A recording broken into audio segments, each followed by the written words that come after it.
end for a Q&A. So definitely, as your questions come up, please feel free to put them in the chat, and we look forward to answering them at the end. So I just want to go over again and introduce that New York Women in Product Management is now Products by Women, and it was founded by Naimisha Murthy in September 2019. And over the past few months, as we've switched to virtual because of the pandemic, our community has really expanded to cover the US, India, Singapore, Amsterdam, the UK. So we're an even more diverse community, and we wanted to make sure that our brand and who we were reflected that. So we're really excited to announce this rebrand, and we hope that you will check out our new website, and if you want, get more involved. So the goal of Products by Women is to build the largest global community for women in tech, product, and innovation by bringing together leaders in the field to share their stories, best practices, and provide mentorship support so that women can draw inspiration from each other and successfully build and scale impactful and profitable products. So how can you get involved? Well, you can go to the new website. You can join our Slack channel. You can sign up for our newsletter to stay up to date with what's going on. If you so choose and are interested, you could sign up for our leadership program, which is just starting as either a mentor, a mentee, or a recruiter. And you can check out some of the upcoming events that we have for the rest of June and through July. And if you have any ideas for future events, if you want to host a study circle, or if you want to maybe speak at a future event, please do feel free to reach out to us through the email on the website, or you can reach out to me directly because I am overseeing the content strategy for programming. So I would be happy to hear from you. So a little bit about me. I'm Miykaelah, and I'm currently a freelance UX researcher and designer. I have a background in international relations, music, event production, and marketing. And a fun fact about myself was that when I left my job back in 2015, after 5 years, I decided I would walk El Camino de Santiago by myself to kind of, hopefully get some good ideas while I was walking for about 5 weeks. And that photo is me with my Compostela certificate to say that I completed the pilgrimage. So I wanted to share a little bit about myself and my journey to UX. So in 2015, I completed the Camino, and I still didn't really know where I wanted to go next. I moved home to Kansas City, and I considered, okay, what do I like? What do I want to do? What are my skills? And I was really interested in web and web design because of my experience in college. I got involved in, blogging and working on the newspaper. I was the design editor, so I was like, yeah, web design. So I took a HTML and CSS course from September and December remotely at General Assembly. And when I finished the course after 12 weeks, I was like, coding's not really my thing. I think I want to do something more design related with websites, but at the time it didn't really click that UX was what that was. So if only I had noticed then, that's what my path would be.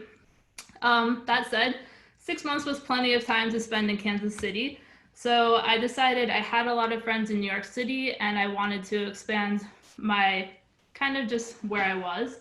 So I took a jump, I moved to New York, and through a friend, I got a job working as a production assistant for the Grammy Award-winning artist Esperanza Spalding, and she really introduced me to the world of music in Brooklyn, and I got connected with an amazing amount of musicians there. And during that time, I discovered Brooklyn Raga Massive, which is a music collective that I'm still really heavily involved in, both as an artist, but also with them, I became their communications chair. And over time, I was able to parlay that to becoming the first marketing director at Brooklyn Music School, a community music school in downtown Brooklyn. About 2 years into that, I realized, I'm doing print media, I'm doing digital marketing campaigns, I'm doing social media, I'm doing newsletters.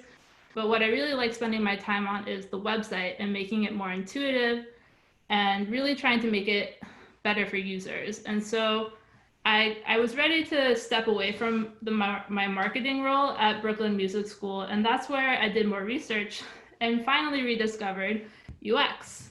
So that's where I had this choice. I wasn't sure, do I want to go it on my own or do I want to find a program to study UX? So for me, I made the decision to enroll at a boot camp because I really wanted like a very concentrated period of time where I would get a holistic look and understanding of the practice of UX, and hopefully I could propel myself into like the study and practice more quickly. So that was my journey in a nutshell, and we can talk about it more as we get to the Q&A. And I'm excited that you'll hear from Swati a little bit later because she went the opposite path that I went. So you'll get to hear two sides of the story. So now I am going to introduce you and walk you through a little mini case study that I did at the end of my program at General Assembly. So this case study, this was with a client that was sourced by General Assembly, and it was a 3-week design sprint. And so even though it was sourced by GA, we were completely on our own. We could consult our instructors for guidance, but really they were kind of hands off. And so I was on a team of 3, and as I walk you through my journey tonight with this case study, I'm going to do my best to focus on my rationale and why I made certain decisions with regard to research and deliverables. So rather than just go through all the deliverables I created, I really want to pull out my thought process behind it to hopefully help you if you're interested into getting into UX research, then you can start to think in the same way. So again, I did a 3-week design sprint with a company called BizDevIQ, and I worked on a team of 3, and my role, because my other 2 teammates were much more UI focused, I was able to take on the role of the researcher and the project lead because of my 10 years of experience doing event production and project management. So I was very comfortable with schedules and deliverables and keeping everyone on track and organized. So BizDevIQ. In our initial kickoff meeting with our client, BizDevIQ, he shared with us how in his experience as a grad student at Queen's University, he was studying AI at a master's level there. He realized that while he was in school, there weren't many opportunities for him as an artificial intelligence student, and also for machine learning students and data science students to get their hands on working with real data sets. And so he felt like he and his classmates were not as well prepared when they got out of their master's level program to just dive into the world of real data. And so he wanted to create this marketplace, which is BizDevIQ, where business owners could come together and meet students and connect and collaborate on artificial intelligence, machine learning, and data science projects, and to build an analytics culture for companies while allowing students to build their portfolio before they graduate. So since we only had 3 weeks to go through the whole UX double diamond process of researching, synthesizing our research, ideation, and delivery, we agreed with our client that we would narrow the scope and mostly just focus on the primary persona or the primary user, which is the student, and that we would just add some additional insights about the company perspective and the university perspective through our stakeholder interviews. So for this sprint, we focused on the student. The research methods that we chose were stakeholder interviews, user interviews, and usability testing for this project. And we chose these because, one, we were students and we had no budget, and we had a very short turnaround time to get the research done and get enough data points to drive our design decisions. So that is why we went with stakeholder interviews and user interviews. So as we got started, we really wanted to understand the problem space better. So our client connected us with a university professor who teaches master's level students at Fordham in machine learning. And so from him, we interviewed him and we got a better understanding of what the requirements are like for master's level students, also what their mental model might be and what the expectations are from universities, and how much resources maybe universities have to connect students with companies, which, in talking with him, at least at Fordham, there wasn't much that universities could offer outside of the academia connections. So there is definitely like a disconnect. And then we also spoke with an employee from BMW who had collaborated with BizDevIQ in the past, and he had been a student at Queen's University studying machine learning previously, a few years before. So he had both the student perspective and the company perspective and was able to elaborate for us better like what it takes from the company side to mine data, to clean the data, to get all of the compliance from legal, and also to get NDA signed. So that is definitely something we pointed out to our client at BizDevIQ that he would really need to look into further in next further sprints and research, because from the company's side, it's hard to say, it's a lot of effort on their side. So I'll just leave it at that.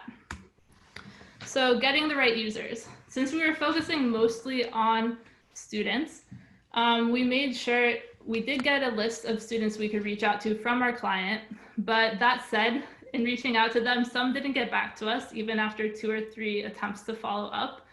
And a couple of them said, yeah, we'd love to talk to you, but maybe in like next week, which didn't fit into our research timeframe we had for this design sprint. So we took it another step. We created a screener survey that helped us weed out users and make sure we were getting the right users. And we sent that survey out through Slack channels we were on, through LinkedIn and Meetup channels that were specific to machine learning and data science and AI students.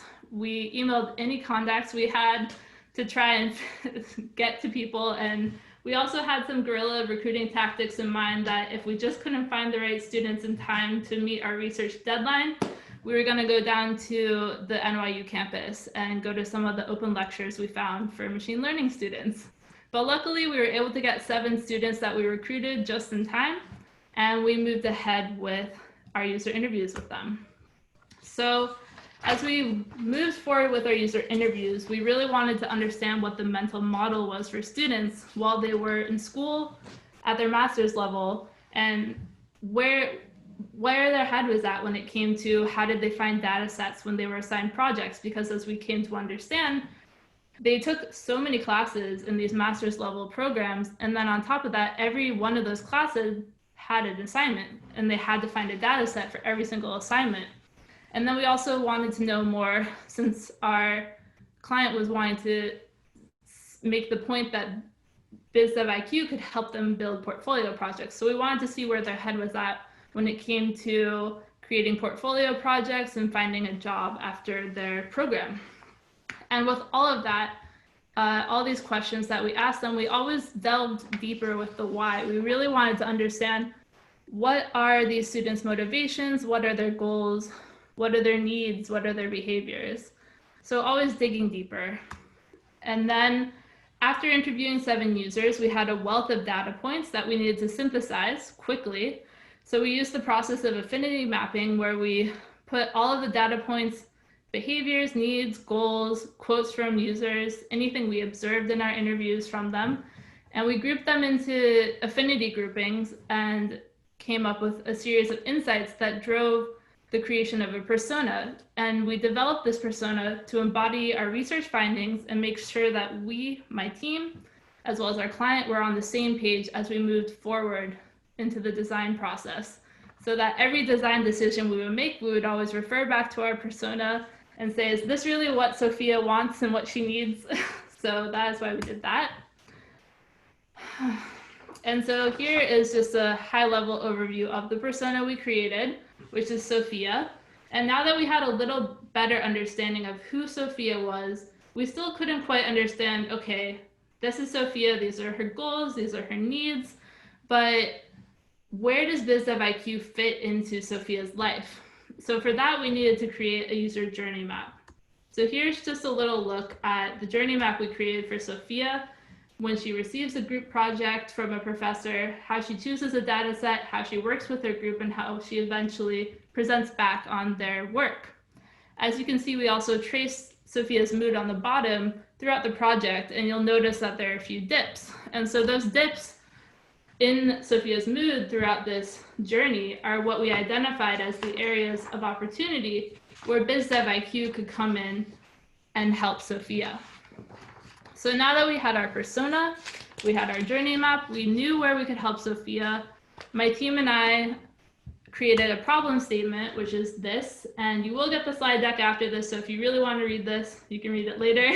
But basically, we created this problem statement, and this is what drove our design process, which is where we moved next.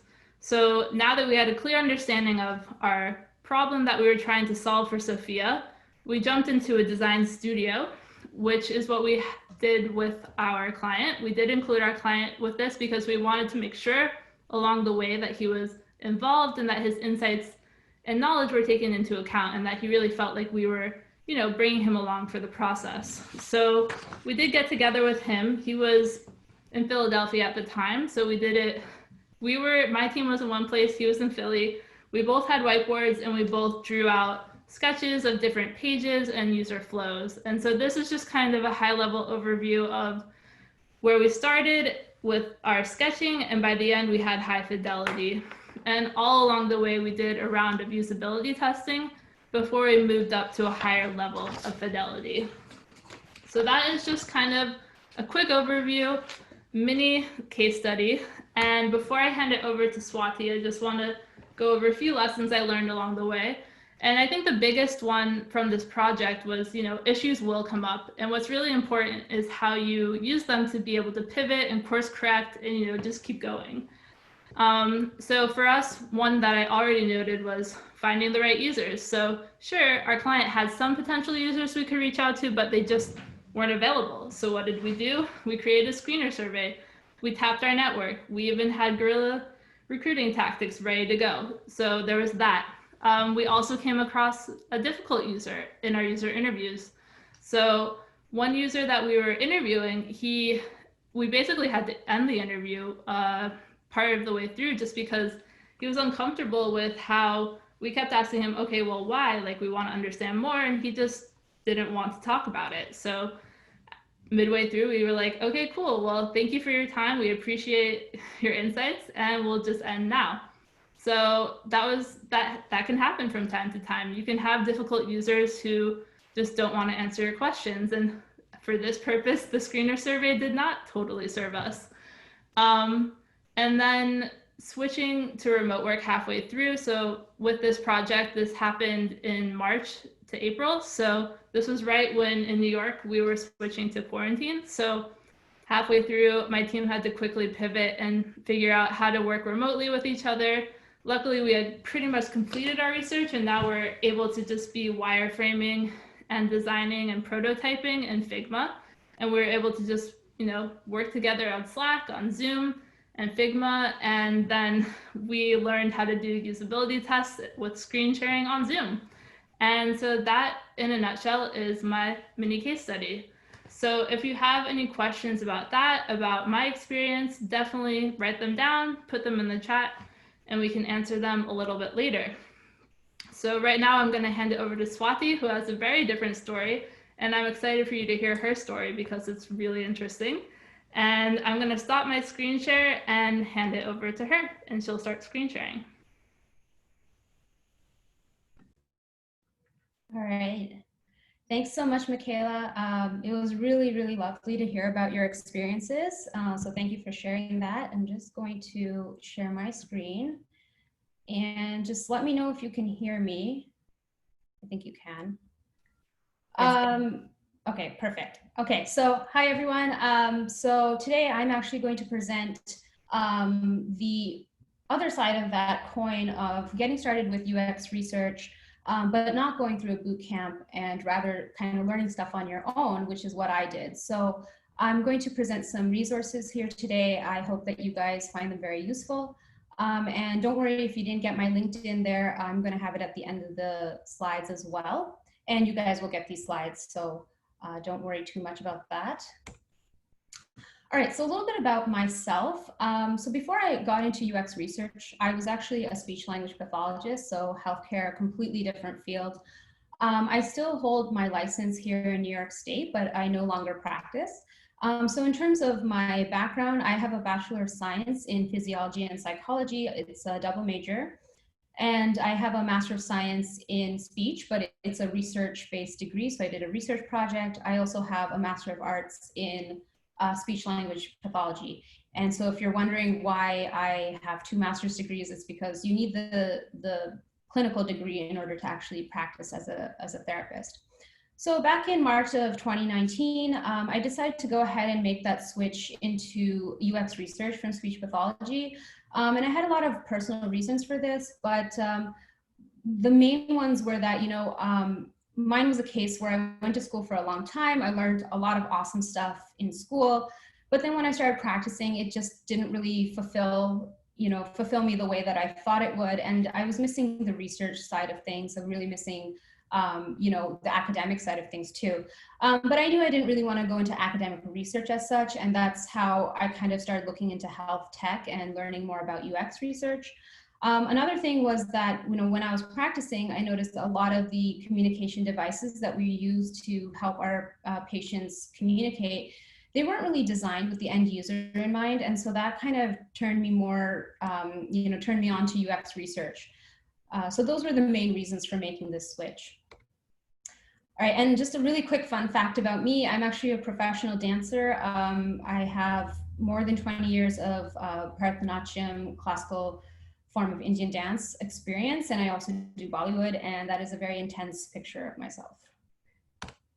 All right, so when I was making this decision to switch into UX research, I had to figure out if I was going to go to a boot camp or not.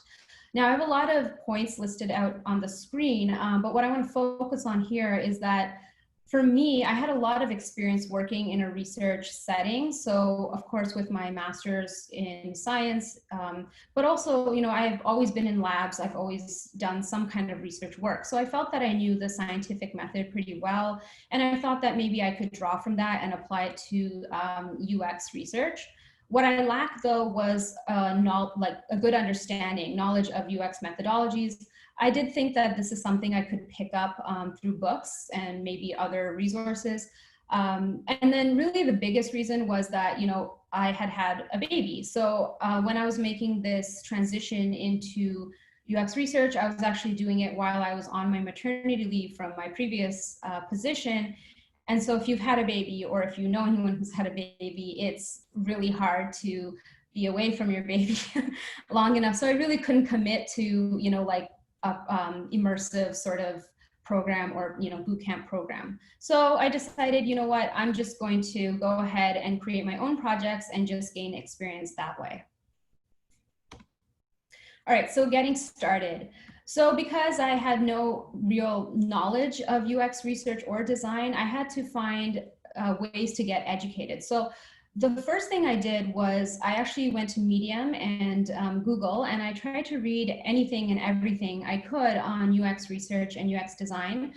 This was a really great first step for me because I really didn't know anything about the field. So it gave me a little bit of confidence to learn about it. And I also learned about other people's journeys who've made this switch into UX research. And so that was a great starting point for me. I highly recommend reading this article called A Ridiculously Simple Recipe for Starting Up Your UX Career. It's on UX Folio. It just gives you a really nice breakdown of how you can sort of create your own projects. So I recommend that. I also took to YouTube. One of my favorite channels is Zero to UX, and that's hosted by Kevin Liang. And he is really great. He has a lot of great content, a lot of videos that will give you information about UX methodologies, but he also shares his experience, which has been really helpful for me. UXbeginner.com, also a great resource if you're looking for reading lists, courses. He has podcasts, he has boot camps that he talks about. So a great resource for you. I did take a couple of courses through Coursera with their user experience research and design specialization. I just took the first 2 courses, and then I kind of thought what, I'll just come up with my own projects. So I didn't finish the whole thing, but another resource. And Udemy is also really great. I actually taught myself Figma using Udemy. And if you wait for their sales, you can get $200 classes for $10. So it's really a great resource for you.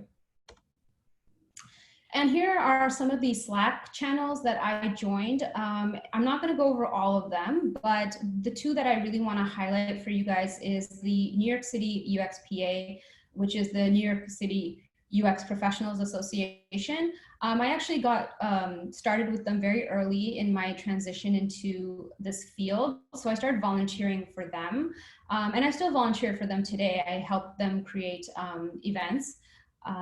So I thought this was a really good way for me to get involved, especially at the beginning of my UX career, because you know, I was able to volunteer with them and start building my network with them, and it just really exposed me to everything UX. So that was really great for me.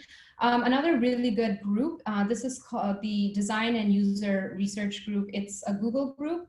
It's by invite only, but if you do find yourself in there, it's a really good resource, because they sometimes post job opportunities or volunteering opportunities which you may not find elsewhere. So you may not find them on Indeed or other job boards. So another really great resource. These other ones I can touch on a little bit later if you want me to. Candles is one. It's now rebranded as the Fearless Community. But yeah, so if you'd like to take a screenshot, you know, feel free to, or you will get the slides at the end as well. Some of the UX books that I started looking into, now I'm sure you guys have already heard of these. My favorite here is actually Observing the User Experience. And this book is really great because it has a lot of UX methodologies in it, and it really reads like a textbook. At one point when I didn't have a project idea, I actually did read it like a textbook, and it actually helped me a lot, because when I did come up with a project idea, I was able to draw on that information. But these are all great books. So if you're looking for resources, books especially, you know, you should check these out. All right, so creating my first UX project. So what I'm going to try to do today is walk you through my process rather than talk about the actual deliverables. But the project that I did, the case study I did, was on a app called the Sephora Virtual Artist App. And I actually wrote a Medium article on this app. It's on this case study rather. It's called Understanding the End-to-End UX of the Sephora Virtual Artist App. I highly recommend that you go ahead and go to Medium and check it out, because I'm not going to be able to cover everything that is you know, written in that article. But I chose to do this project because I'm also a makeup artist. I actually went to school for makeup as well. I've been in school for a very long time. And so I really wanted to do something that I was really interested in. And I think it's really important that if you're gonna go the route of coming up with your own projects, that you pick something that you know, you're passionate about and you really enjoy, because you're gonna have to carry it to the end. So that was one of my reasons for starting this project. The idea for it actually came from a YouTube video, which I'll talk about a little bit later. But my point here with this slide is just to say that, you know, project ideas can really come from anywhere. You just kind of have to look for them. And so in blue here, I've listed a couple of resources for you guys. You know, you can start with apps and websites that you use that you know don't work really well, and take a look at them and see if there's anywhere, you know, any spot there that you can create a project from. There's also the weekly product design exercise. This one is by Archim Jashinsky. If you go to his website and sign up, he will send you weekly product design exercises. And, you know, I never really did any of these, but it was worth just reading through them, because it helps you orient your mind towards UX as well as just problems in tech. So it's a really good resource. Also, uxbeginner.com, I talked about it before. It's hosted by someone named Oz. And if you go to his website, if you actually sign up for his newsletter, he will send you a document called the 10 Hacks to Getting UX Industry Experience. I found this to be very, very helpful. I can't share that with you myself because I don't own it, but it's definitely a really good read. So hope these were, you know, helpful resources for you guys. All right. So I'm going to dive into the actual case study. And again, it's going to be a very abbreviated form, and I'm just going to go over like my thinking. So the Sephora Virtual Artist App is an augmented reality app. If you think about Snapchat and how you have these different filters, it kind of functions like that. And the whole point of it is that you can try on makeup before actually buying the makeup. So remember I was telling you about how I kind of came up with this idea after watching a YouTube video. Well, in that YouTube video, the YouTuber was having a lot of trouble with this app and just didn't really enjoy that experience. So I decided to download the app myself, and I started going through it, and I found that right away there were a lot of navigation issues. Which led me to kind of think about, what users would actually want to do with this app. Like, do they want to do a full face of makeup, or do they just want to find specific products? And so after kind of working through that myself, I realized that usability testing would probably be a component of the project that I was creating. So I made that a component.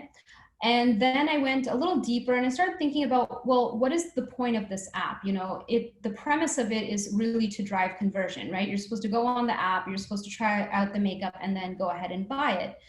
But then I started thinking about, like, what happens when the makeup actually is in front of users, when it's in their hands? Like, does it meet their expectations? Do they enjoy the makeup? Is it what they thought it would be? So I really had to put myself in the user's shoes and really empathize with them to really think about that end-to-end experience of not just using the app, but like what happens when they get the products in their hands. And so I knew that I wanted to somehow incorporate that experience of using the makeup, but I didn't have any money.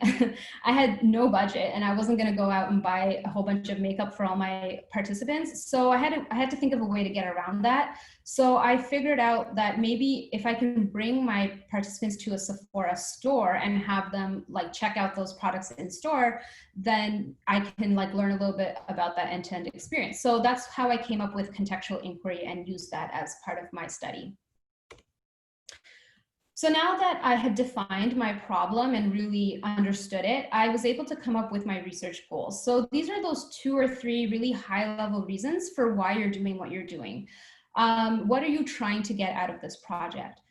So my biggest one was, well, how do users use this app? Okay, so that was like my big goal.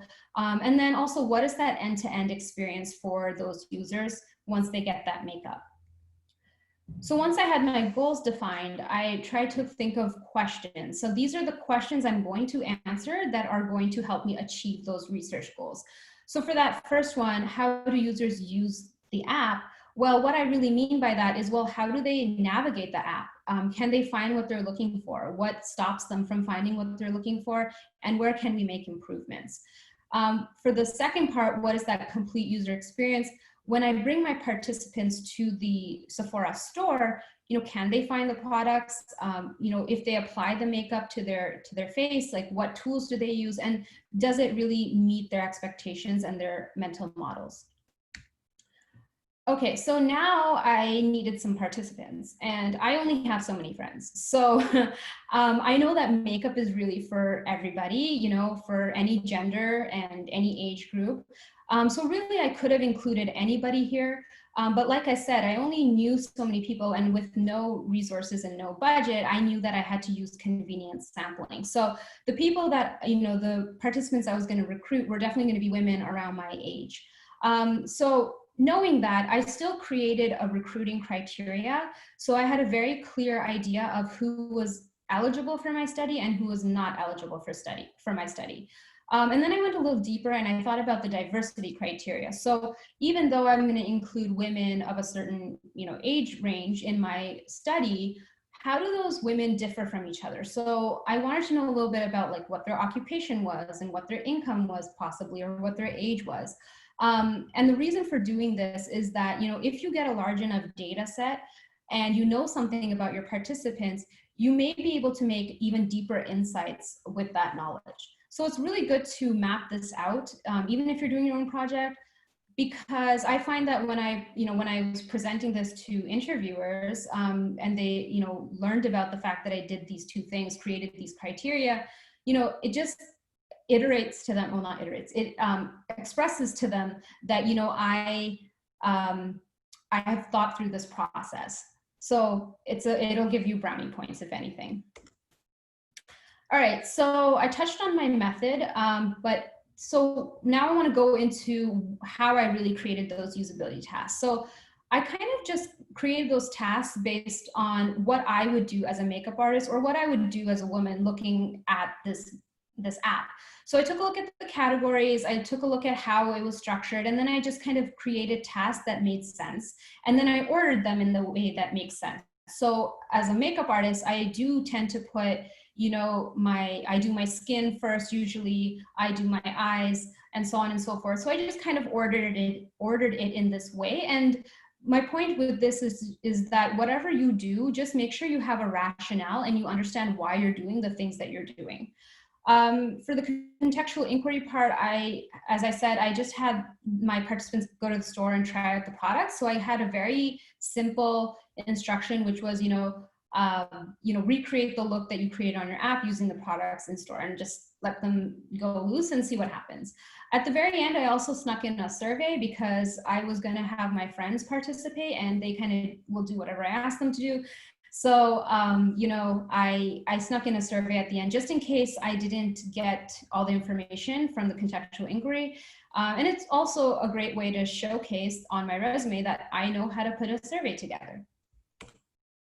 All right, so once I collected all my data, I went ahead and analyzed it. So I used an affinity wall to do that. I also created personas and a journey map. And all this information I learned through books, Coursera, YouTube videos. So the information is there, even if you don't go to a bootcamp, you just have to look for it and, grab it, So here I have also listed my, my Medium article once again. So if you want to learn more about exactly the outcomes of that study, please visit that article and learn more from there. All right, so these are my final tips that I hope you guys, if you're gonna go down this project route, I hope that they're useful for you. So the first thing is, if you're creating your own projects, most likely you're doing that to put it into your portfolio, right? And that project will hopefully lead you to more formal opportunities or maybe even a job. So the goal here is to create a minimal viable project. I know it's supposed to be product, but project, and not have that perfect project. It's not about perfection because there is no such thing as perfection. Just try to plan out your study and have a rationale for why you're doing what you're doing. Know your methodologies well and justify why you picked it out, because in an interview, they absolutely will ask you why you did what you did. And your answer shouldn't be, like, oh, I learned about user interviews, so I included it. It should be a very well thought out methodology. Someone else might have a very different approach to the same problem. That's totally fine. The point here is to create something, put it out there, get the feedback, and iterate on that. Finally, really good to know what your study limitations are. So for example, in my study, I didn't have like a very big participant group. So mainly they were all women around my age. So one of the limitations is that, my research findings can't be stretched to a different gender or a different age group. So once you know your study limitations, you'll be able to think about your next steps. So in an interview, if someone asks you, well, what would you do next time? I would say, well, I'd have a more representative participant group. So I think it's really important to think through that because when you're, in an interview, it's going to definitely come up. Once you've got your project, it's good to write about it and write about your process, always asking yourself why you did what you did and being able to defend that. So where am I now? So there you go, there's my LinkedIn again. So in December of 2019, I applied to an online posting for a UX research volunteer on Volunteer Match, which I got right away. So that was good. And then after that, I applied to a nonprofit. So I found a nonprofit that was, they had posted for some other position, but they were creating a reading app, which was really, really cool. So I ended up reaching out to them and I really sold my speech pathology side. I said like, hey, I know something about speech and language and reading and writing. And I just really sold that side of my background, which worked out because they thought that that was great and they wanted me on board. So I volunteer for them right now. This project actually piqued the interest of a freelance company, which is really cool. So my point here is that even though it's your own portfolio project, you know, people can get interested in it. In fact, this freelance company reached out to me from my website. So you never know, your work can really reach a lot of different people. But that's on pause right now because of COVID. So presently, I'm continuing to build my experience with nonprofits. I'm, you know, creating a website and, you know, always adding to my portfolio. I love writing, so I'm always writing Medium articles, also to just kind of put myself out there and get, you know, feedback. I'm continuing to update my skill set, especially design. I'm getting more and more interested in design, so this is another thing I'm doing. And I'm always hustling. And what I mean by that is you must always look for opportunities to hone your skill set. I'll just give you a really quick story. The other day, I ended up applying to a UX research volunteer position, knowing that I may not have enough time to actually dedicate to that because I have a lot on my plate already. But you know, it's free to apply. It doesn't cost you anything. So I ended up applying. I did get an interview, and I was able to practice my pitch. And that's all I really wanted. I wanted the chance to interview, and I wanted to kind of practice my pitch. And those are valuable experiences. So you shouldn't just ignore it just because you already have a lot on your plate. What ended up happening though is when I was speaking to the interviewer, she really liked me. And unfortunately, it didn't work out because I wasn't able to really commit the time. But the best thing was that I had a person there who I really networked with. I really built, you know, a contact with her. And I feel that in the future, I can definitely reach out to her when I have more time and, you know, get more experience through the work that they're doing. So that's networking 101, like I said. So I think it's always important to keep your eyes and ears open for lots of different opportunities. And then finally, after all of this, I, you know, was able to land my first internship, which I will start in July. So that's very exciting. And so that's it for us in terms of presentations, but we're going to open up the Q&A now. Miykaelah and I just came up with some broad topics that we thought you might be interested in talking about. But if you have other questions, do drop them in the chat. And if you have a question that's kind of related to topics a little bit that we're going to talk about a little later, just hold on to them so that we don't miss them. Awesome. Thank you, Swati, so much for your presentation. I know I found it super inspiring, and I hope that everyone else here has something that they can take away from it. Oh, okay. Justin, I see you have your hand up, but could you put your question in the chat? Is that okay? Okay, thank you. So we're monitoring the chat, and we'll follow the questions accordingly. So if you have questions, type them in the chat, and we will try and answer them. So Swati, do you want to start with, you know, you were talking about networking. Do you want to talk more about like how networking maybe can be useful now that you're looking, but also constantly just building your network?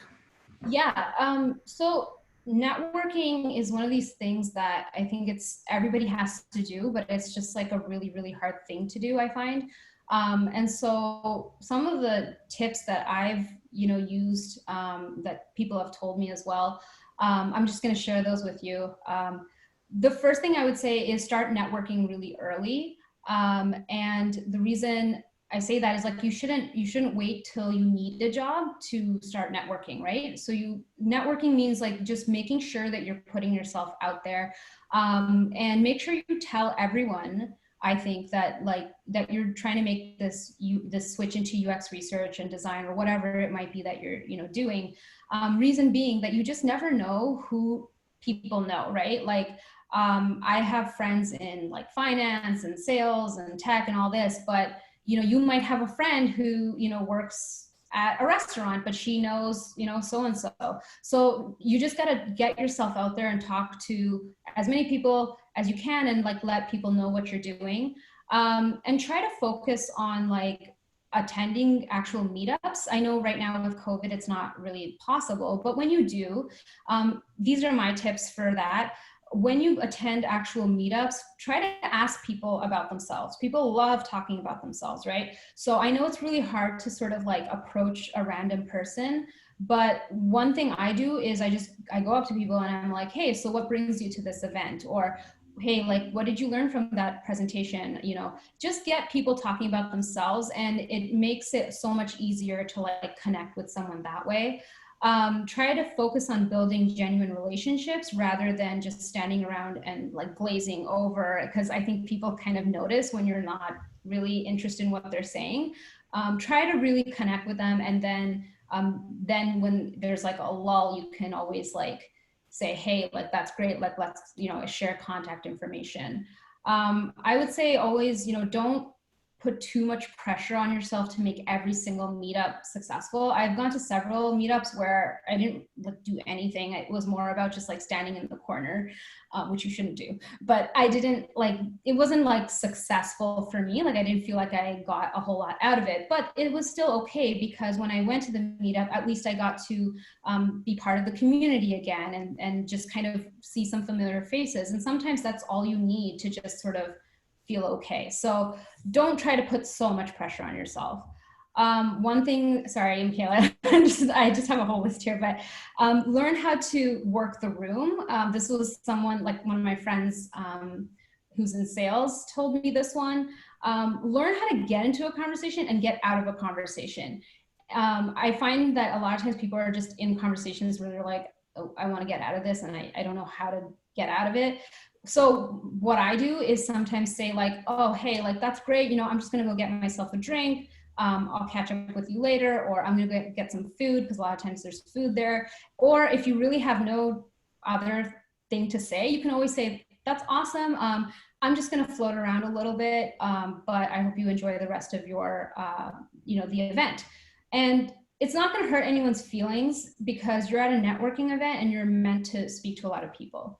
And then the last one I'm just going to say is that try to attend meetups that are not necessarily targeted to UX research and design. In fact, this one is one of the ones I went to, totally different topic. It was just like product. I think it was like product management. I'm not really into that, but I just went for the sake of going, and I found myself, you know, in this position talking to you guys tonight. So you just never know who you're going to meet, especially if you're in like a meetup where, you know, you're talking to, like, let's say you're talking to a product manager and you say, I'm a UX researcher, I'm a UX designer, I'm looking for something. They may know somebody else in their company, or they may be able to, you know, link you to someone. So those are my top tips. Cool. Awesome. I think the only thing I would add to that, because you covered almost everything, is that, you know, I think a great way to also get involved is if you find an organization that you really are interested in, you know, step forward and volunteer. That's a great way to get to know people on a volunteer level. And it's more than just like, it doesn't feel transactionary because you're offering something, you know, you're offering your skills. And so that's a really great way. And then another thing I would say networking wise that I've done is I've just reached out to people like recruiters or maybe more senior UX designers, and I've asked them for like 15 minutes of their time to do a portfolio review. And so that's just a great way to get to know people and learn from them. So I would just say that, and those are my extra tips. Yeah, awesome. So I'm actually going to stop screen sharing, but I've noted down the topics. But again, if you guys have anything else you want to share or like learn about, do put it in the chat. Yeah, I mean, I do see 3 questions that we have here. They kind of relate to 2 topics down, but I think we could answer some of them quickly. Like one of them was, let's see, how did you create a journey map based on your interviews, question mark. So I would just say to answer that question, yes, like always go back to your data. My journey map was based off of questions that I asked and information that I gained from my participants. So I think journey maps are still something that I'm working on perfecting, but the important thing is always go back to the data that you find. And if you don't have the right data, don't make it up. Don't make up your journey map. Always stick with what you find. Yeah, definitely. Well, sorry, could you just say that question one more time? How did you create your journey map, and was it based on interviews? Yeah, so exactly what you said, Miykaelah. I don't think I have much to add. I didn't make up anything. Everything was, and I think that's one of the ethical things about research. Like you have to, don't make things up just because you need it. But yeah, always go back to real participants and find out like what they actually said. Mm-hmm. Great. Another question that came in was, how did you pitch to or convince people to fill out your screener surveys or participate in your study? Do you want to go with that? I have an answer too, but Well, mine was, oh, I mean, yeah, I said in my presentation, like, I told my friends, like, you're going to be part of this. yeah. That was basically it. I mean, obviously, I used convenience sampling because I had no other choice. But, typically you wouldn't do that. But yeah, I asked nicely and I gave them a hug, and that's pretty much how I did it. Yeah, I mean, I think for the project that I specifically recruited people for, it was a student project as well, so I didn't have a budget to offer people like, here's $5 or something, or whatever would be an appropriate amount to participate in your screener survey. But we just hit enough places and we're able to, like, enough listservs or Slack channels, or, posted it enough that we got enough people to respond and we're able to interview the amount we needed. So I think it's just really going for it and getting your message out as much as you can and being a really nice person and making it clear what you're doing. So generally people are pretty happy to, kind of like Swati said in her interview, to talk about themselves and to just share their experience. I mean, that's really what it is. People are sharing their experience with you. So people love to be listened to. And I think that's the important thing too, is really lead with listening. And that's what I find so inspiring about UX research. Yeah, and actually now I'm thinking about it. I mentioned that YouTube channel Zero to UX with Kevin. I believe that when he first started, he actually like got like a just like a piece of cardboard and wrote like, will buy you a coffee if you help me with my study for like 15 minutes. So I mean, there's ways to do it, and people, if you give an incentive, it might you know um, make people want to be part of your study. So that's just another option. Awesome. Let's see. Another question that came up was, could you describe how you formulate your questions for survey participants? So I think you kind of touched on that already, Swati, but I don't know if you have anything else you want to add to that when you're coming up with user interview questions. Yeah.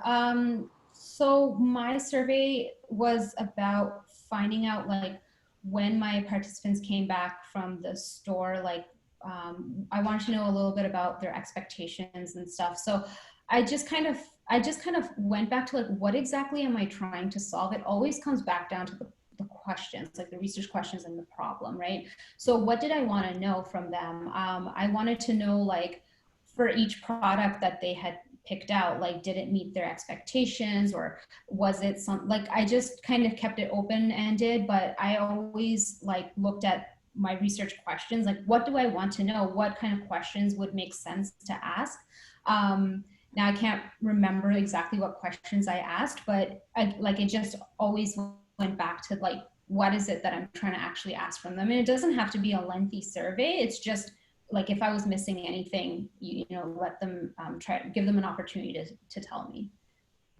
Yeah, definitely. And I would say once you know kind of what your problem space is or what you're trying to understand about people, I mean, some basics about when you're formulating your questions is just making sure you're asking more open-ended questions and asking questions that really allow people to talk about their experiences, because it's learning from people's experiences that you're going to be able to get the best data. So you're not really going to be able to find the right problem to solve for, or really the answer, if you don't really learn about people's behaviors and thought processes. If you just ask them, tell me what you want, that's not going to give you the answer necessarily, because they might not be aware of their behaviors and how that really informs how we can serve them.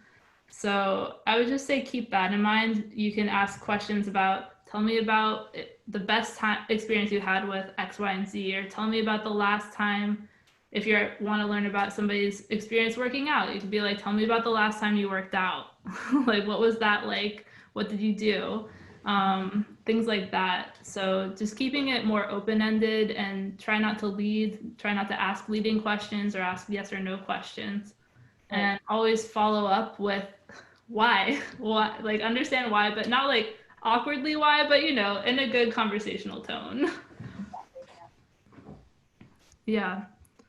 Any, sorry, there are more That's questions. just +1 for Kevin, so that's awesome. Okay, so can you invite us to the Google Design and User Research Group, please? I will do my best. I don't even know if I have authority to invite people, but I can try to find out. I'm not sure if I can invite everybody, but I will, try to maybe message me on LinkedIn, and I will try my best. Okay, cool. I see this question that came in. We'll try my best and our best to answer it from Justin. So as a graphic design student, part of the UX research involved identifying pain points with a given issue.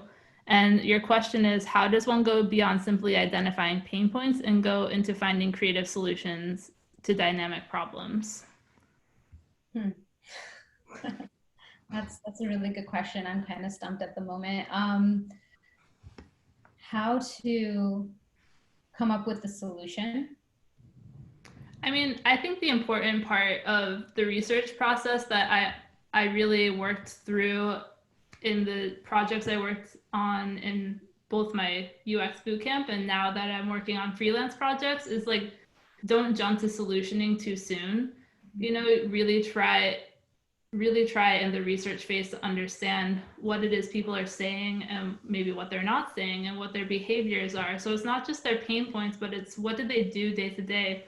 What is the context of their everyday life? How might they be if you're redoing a website? For example, I'm working on a website redesign for the music collective I spoke about earlier. So it's kind of I just wrapped up stakeholder interviews, and it's like, okay, so tell me about how do you use this website? How does this come into your daily life? And then I just explored more about like, well, what are your needs as, say, a booker? What are you looking for if you're looking to book musicians, right? What do you need? What information do you need? Things like that. So like you kind of need to understand more about a person's life, their context, their behaviors.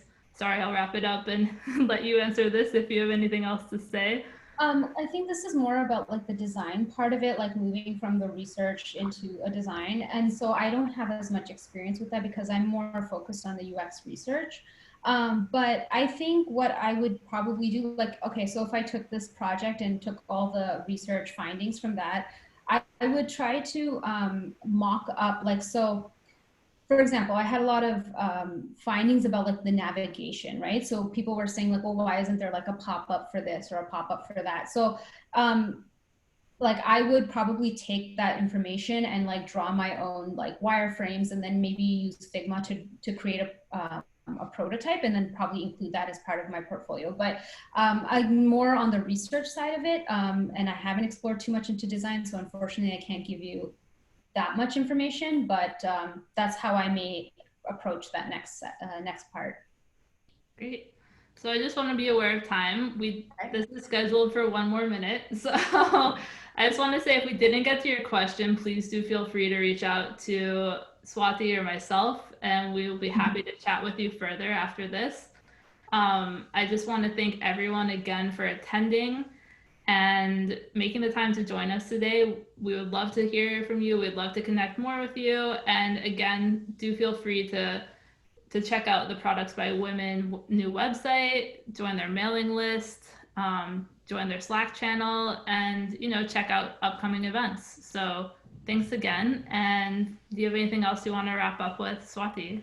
I don't. I do see a couple of questions that I could answer really quickly, but I don't think we have too much time. But I know someone just said like, do you have a template? The template that I used for my research was actually something I downloaded from Zero to UX. So you can check out that channel again. And that's it. I wish I could answer a few more, but yeah, we do have to wrap it up. But yes, please, reach out to me if you have any more questions, and I'm happy to help. Great. Yeah. So Right. like Swati said, reach out if your question didn't get answered. We're happy to answer it at the, via chat or email or something. And if you want to get the presentation slide deck after today, do join the Slack channel for Products by Women, which is where it will be shared. So Yes. have a great rest of your evening. And thank you. And I hope that it was like really helpful for you guys. yeah, me too. Thanks for joining us. Thank you guys. Have a good night. Take care. Thank you. Thank you.